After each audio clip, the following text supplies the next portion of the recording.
አዲስ አበባ እየፈረሰች ያለችው ለዚህ መሆኑን ብናቅ ኖሮ አንቃወምም ነበረ። አሮጌዋ ጥንታዊቷ ፒያሳ፣ የአራዶቹ ሰፈር ካሳንቺስ፣ ቅንጥዋ ቦሌ፣ ዱባይና አውሮፓ ምን እናደርጋለን ካስባሉን ሰነባብተዋል።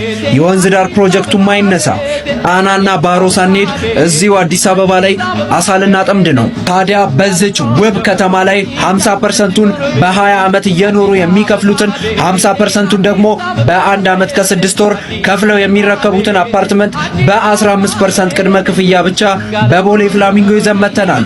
ባለ 1 መኝታ 82 ካሬ ሜትር 6 ሚሊዮን 800 ሺህ ብር፣ ባለ 2 መኝታ 104 ካሬ ሜትር አፓርትመንት 8 ሚሊዮን 600 ሺህ ብር፣ ባለ 3 መኝታ 134 ካሬ ሜትር አፓርትመንት 11 ሚሊዮን 200 ሺህ ብር ብቻ። ታዲያ ከስፔንና ከጣሊያን በሚመጡ የፊኒሺንግ እቃዎች ጠንቀቅ ብለው የተገነቡ አፓርትመንቶችን የግሎ ማድረግ ከፈለጉ ከታች ባለው ስልክ ይደውሉልን።